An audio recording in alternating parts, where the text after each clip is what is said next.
Welcome to the study centre. दोस्तों, आज के वीडियो में हम लोग सिलोजिज्म का सेकंड पार्ट डिस्कस करेंगे, यानी आइदर और वाला कंसेप्ट समझेंगे। फर्स्ट पार्ट में हम लोग सिलोजिज्म का बेसिक कंसेप्ट और उससे रिलेटेड क्वेश्चन किए थे। यदि आपने पहला पार्ट नहीं देखा है तो डिस्क्रिप्शन बॉक्स में मैंने लिंक दे दिया है, वहां से जाकर देख लीजिए। तो चलिए स्टार्ट करते हैं।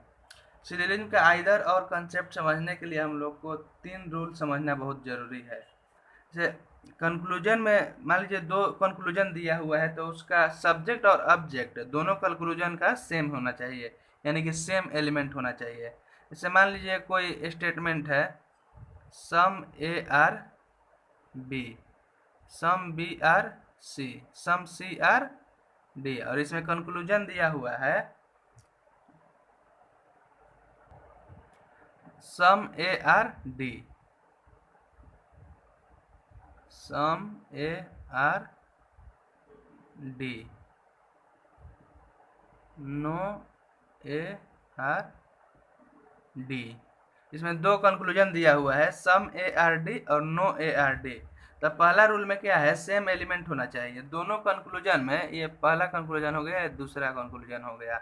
Some A are D, A और डी है, इसके भी सब्जेक्ट और ऑब्जेक्ट में ए और डी है। दूसरे कंक्लूजन के भी सब्जेक्ट और ऑब्जेक्ट में ए और डी है, तो मतलब सेम एलिमेंट हम लोग का हो गया। तो पहला कंडीशन सर्टिफाई कर गया, ए और डी दोनों में सेम है। दूसरा रूल क्या बोल रहा है, बोथ कंक्लूजन रॉन्ग, दोनों कंक्लूजन हम लोग का रॉन्ग होना चाहिए, तभी आइदर और केस होगा। तब हम लोग पहला चेक करते हैं, some A are D, some A are D है इसमें। तो ए और डी में इसमें हम लोग को कुछ कॉमन मिल रहा है। सम का मतलब क्या होता है, कॉमन। ए और डी में कुछ कॉमन नहीं मिल रहा है, तो ये गलत हो जाएगा।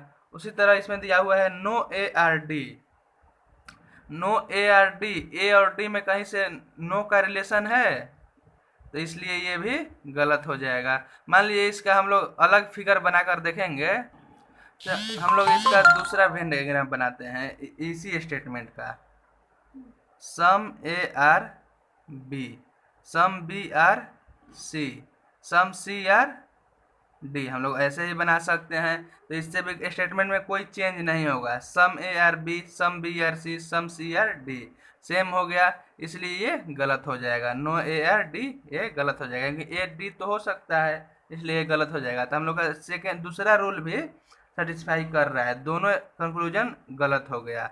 उसके बाद तीसरा क्या बोल रहा है, कंप्लीमेंट्री पेयर होना चाहिए। मतलब यदि एक कंक्लूजन में पॉजिटिव वैल्यू दिया हुआ है तो दूसरे में निगेटिव होना चाहिए। तो पहले में सम ए आर डी है, तो ये पॉजिटिव हो गया। दूसरे में नो ए आर डी, ये निगेटिव हो गया। तो हम लोग का तीनों रूल फॉलो कर रहा है, तो ये हो जाएगा आइदर और केस, आइदर और हो जाएगा, either one or either two. इसमें दो कंक्लूजन दिया हुआ है, some D are A, no A are D. इसमें तो डी और ए दोनों में तो है, लेकिन इसके सब्जेक्ट में डी है और इसके ऑब्जेक्ट में डी है। तो हम लोग जानते हैं सम डी आर ए, मान लीजिए ये है सम डी आर ए, तो इसको सम डी आर ए लिखें या सम ए आर डी लिखें, दोनों बात बराबर होगा, सम ए आर डी हो जाएगा। तो हम लोग का दोनों कंक्लूजन का सब्जेक्ट ऑब्जेक्ट बराबर हो जाएगा। तो पहला रूल हम लोग का इसमें सेटिस्फाई कर जाएगा। उसके बाद दूसरा चेक करेंगे, सम D are A, some D are ए और डी में कोई रिलेशन नहीं दिख रहा है, कॉमन कुछ नहीं है, ये गलत हो गया। उस तरह no A are D, no A are D ये भी गलत हो गया। तो कंप्लीमेंट्री पेयर दिया हुआ है, एक में सम है एक में नो है, ये हम लोग का इधर और चला जाएगा।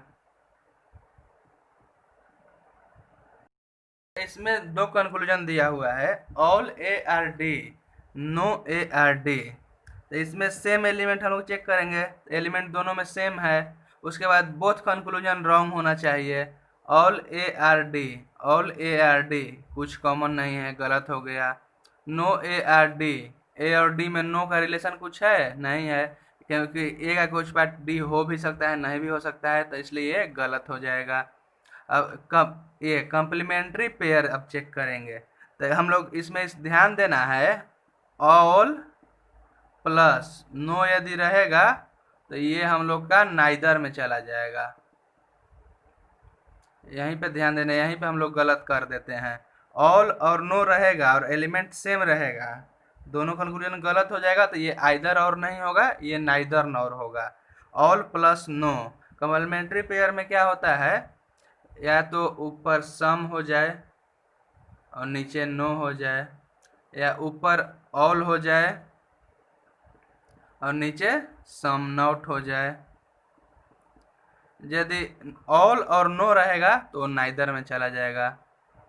जैसे इसमें दो कंक्लूजन दिया हुआ है, ऑल ए आर डी, और दूसरे में दिया हुआ है some A are not D. तो दोनों का सब्जेक्ट और ऑब्जेक्ट सेम है, तो पहला रूल फॉलो कर रहा है। अब दूसरा चेक करेंगे, both conclusion wrong. All A are D, all A are D ये गलत हो जाएगा। Some A are not D, some A are not D, कहीं नॉट का इसमें रिलेशन दिख रहा है? नहीं दिख रहा है, इसलिए ये भी गलत हो जाएगा। और कंप्लीमेंट्री पेयर चेक करेंगे, इसके पहले वाले एग्जाम्पल में हम लोग देखे थे ऑल प्लस नो रहेगा तो ये नाइदर में चला जाएगा, लेकिन वही ऑल प्लस सम नॉट रहेगा तो ये आइदर होगा। कंप्लीमेंट्री पेयर का मतलब होता है, एक बार और समझ लीजिए, या तो पहला कंक्लूजन में सम रहेगा तो दूसरे कंक्लूजन में नॉट रहेगा, या पहला कंक्लूजन में ऑल रहेगा तो दूसरे में सम नॉट रहेगा। यदि पहला में ऑल और दूसरा में नो रहा तो नाइदर हो जाएगा। चलिए अब इस पर आधारित एक दो एग्जाम्पल लेकर देखते हैं। से इसमें दिया हुआ है, इसके स्टेटमेंट में दिया हुआ है all A are B, no B is C और सम डी आर सी। इसका हम लोग पहले वेन डायग्राम बनाएंगे। All A are B,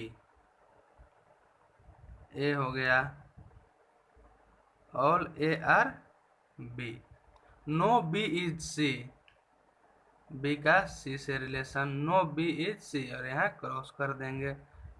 some D are C, some D are C ऐसे बना लेंगे, वेन डायग्राम हो गया ये। अब कंक्लूजन चेक करेंगे इसका, some B are D, some B are D, some B are D, इसका कोई डायरेक्ट नो का रिलेशन तो इसमें कुछ कॉमन हम लोग का नहीं मिल रहा है सम बी आर डी में, सम बी आर डी, तो ये गलत हो जाएगा। सम का मतलब कॉमन होता है, तो दिया हुआ है some B are D, some B are D, B और डी में हम लोग को कुछ कॉमन नहीं मिला इसलिए गलत हो गया। No C R A, no C R A दिया हुआ है, नो बी इज सी दिया हुआ है और बी के अंदर हम लोग का ए है, और कंक्लूजन में दिया हुआ है नो सी आर ए। जब कोई भी सी बी नहीं होगा तो वो अपने आप कोई भी सी ए भी नहीं होगा, तो ये हम लोग का सही हो जाएगा। उसके बाद दिया हुआ है no B are D, B और डी का रिलेशन दे रहा है नो में, नो बी आर डी। अगर हम लोग ये वेन डायग्राम को ऐसे बनाएंगे, ए बी यहाँ सी, हम लोग डी को तो ऐसे भी तो बना सकते हैं डी, इससे भी हम लोग का स्टेटमेंट में कोई चेंज नहीं होगा। All A are B, all A are B, no B is C, no B is C, कोई बी सी नहीं है। Some D are C, some D are C, इसमें दिया हुआ है no B are D, no B are D, लेकिन D तो इसमें हो सकता है इसलिए ये गलत हो जाएगा, नो बी आर डी भी गलत हो जाएगा। तो इसमें हम लोग का कंक्लूजन 2 आ गया सही। लेकिन हम लोग अगर देखेंगे इसमें तो पहला और तीसरा कंक्लूजन में दोनों का एलिमेंट सेम है, बी और डी, बी और डी, और दोनों गलत भी है। और कंप्लीमेंट्री पेयर भी है, एक में सम है और एक में नो है, तो ये हम लोग का इसका आंसर क्या हो जाएगा, ओनली 2 एंड आइदर 1 और 3। एग्जाम में हम लोग यहीं पे गलत कर देते हैं। मान लीजिए 3 कंक्लूजन दिया हुआ है, उसमें हम लोग का एक सही मिल गया तो उसी को सही करके आगे निकल जाते हैं। जैसे इसमें कंक्लूजन 2 सही है तो हम लोग ओनली 2 मार्क करके आगे बढ़ जाते हैं। लेकिन जहां हम लोग को 2 कंक्लूजन में गलत मिला, 2 कंक्लूजन गलत मिला, तो वहां एक बार हम लोग जरूर चेक करेंगे वहां आइदर केस हो सकता है कि नहीं। आज के लिए बस इतना ही, अगले वीडियो में हम लोग पॉसिबिलिटी का केस पढ़ेंगे। अगर आपको वीडियो पसंद आया तो वीडियो को लाइक कीजिए, चैनल को सब्सक्राइब कीजिए और दोस्तों के साथ शेयर कीजिए। Thank you.